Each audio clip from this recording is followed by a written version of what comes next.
The first round of matches in the 2026 World Cup has ended, but there are questions that have to be asked. Who are the top teams that failed to justify their positions? Who are the teams that everybody expected them to win, but at the end of the day, they failed to get their wins and did not also play well? First and foremost, I would say that Spain was the biggest losers in the first round because against Cape Verde, everybody thought, every single pundit, every single analyst did indicate that Spain should get about 3, 4, 5 goals against Cape Verde. But at the end of the day, from 25 shots, 7 shots on target, they got 0 goals. It just tells you how confident the Cape Verde people were. And the man of the match in that particular match was their goalkeeper. It just tells you. But don't forget, in 2010, when Spain won the World Cup, they lost their first match by 1-0. So is it indicative of the fact that they would go on to go far or they will not go far? And don't forget that after winning that 2010 World Cup, Spain had not done well in any of the subsequent World Cups that they had been in. So whether this is telling or whether this is just going to be a precursor of them doing well is up to you. What do you think? The question is always going to be that, why did Spain fail to beat Cape Verde? Because on a scale of 1 to 10, everybody would have said that on a scale of 1 to 10, Cape Verde would have lost against Spain on 10. But what happened? Were they not lucky? Or tactically they were not up there? Or mentally they were not up there? Or did they underrate Cape Verde? How would you underrate a team at the highest level of football? The fact that Cape Verde has been able to qualify to this year's tournament just indicates that you cannot underrate them. But on the day, I don't think that they underrated Cape Verde. Just that things did not go their way. Because if you are playing against a team and you have 25 shots, right? Dominated possession from minutes 1 to minutes 90, have close to 80% of possession, have 7 shots on target, it means that you are doing your things right. But on the day, the balls just failed to enter the post. On the day, the balls just failed to find their target. So it is just indicative of the fact that you can do everything right, but on the day you need a bit of luck for you to get your 3 points. And that is exactly what eluded Spain on the day. But kudos to Cape Verde in their first match, and the third smallest country to have ever played in the World Cup, they were able to get a point, not against any other minor team, but against one of the biggest countries when it comes to world football, Spain.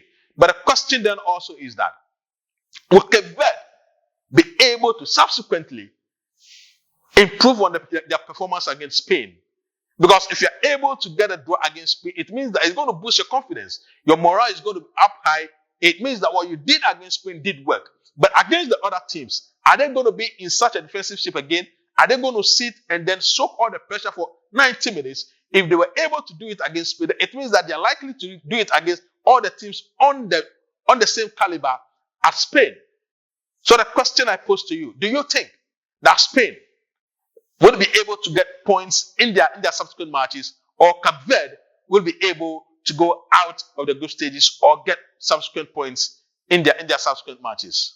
Another match that everybody thought another big team should do well was the match between Brazil and Morocco. But what people tend to forget is that for the past 6, 7, 8 years, Morocco have done something magically. They've changed their football. They've invested so much in infrastructure. They've invested so much in their structures. They've invested so much in their playing body and their technical team to the extent that they went to the World Cup in 2022 and went to the semis. It was just a tip of the iceberg, and then subsequently they went to the finals of the African Cup of Nations. So yes, Brazil was expected to win that match, but they came up against a team in Morocco that was equal to the task, that was not scared, that attacked Brazil from minute 1 to minute 20. So yes, even though Brazil, the 5-time winners of the World Cup and expectant winners of the trophy, they did not find it easy against Morocco. Morocco has grilled themselves defensively. Attacking wise, they've also got the talent to hurt you. So if you have players like Vinicius Jr., if you have players who do not on the day come to the party, it is going to be very, very difficult for you to break them down. And on the day, Vinicius Jr. did get a sumptuous goal, but a goal against Morocco it's not always going to be enough because they got the first goal. Another team that everybody thought was going to have their day was Holland.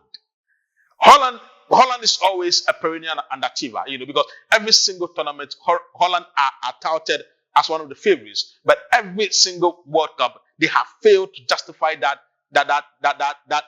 confidence that people have in them. And to the extent that the last time they had any meaningful impact in the World Cup was in 2010 when they went to the finals but were beaten by 1-0 by Spain.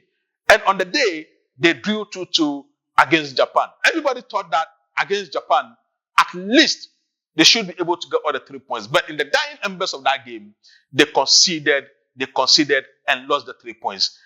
Another interesting match where everybody thought that the team should get a point that they did not get was the match between France and Senegal. Let's not withstand the fact that Senegal is in Africa. Senegal is one of the top teams when it comes to world football, and for the past couple of years, they've done their teams right. And against France, they had the chances to beat France. They had the chances to go ahead in that match. And if they had a striker who had a composure, if they had a striker who had that innate desire to want to get a goal, if they had a striker who is better than Nicolas Jackson, they would have beaten France, and they would have beaten France. But on the day, Nicolas Jackson and Sarr connived to miss the two biggest chances that Senegal got. So yes, would they have been able to beat France? They would have been able to beat France if they had the quality, if they have the competency in their striking areas. So these are some of the matches, these are some of the teams that were expected to get wins in their opening round of matches, but failed to do so. Do you think that they are going to get wins in their second matches? It is up to you to comment and see whether Spain will be able to get a win in their second match, whether Brazil will be able to get a win in their second match, and whether Senegal will also be able to get a win in their second match.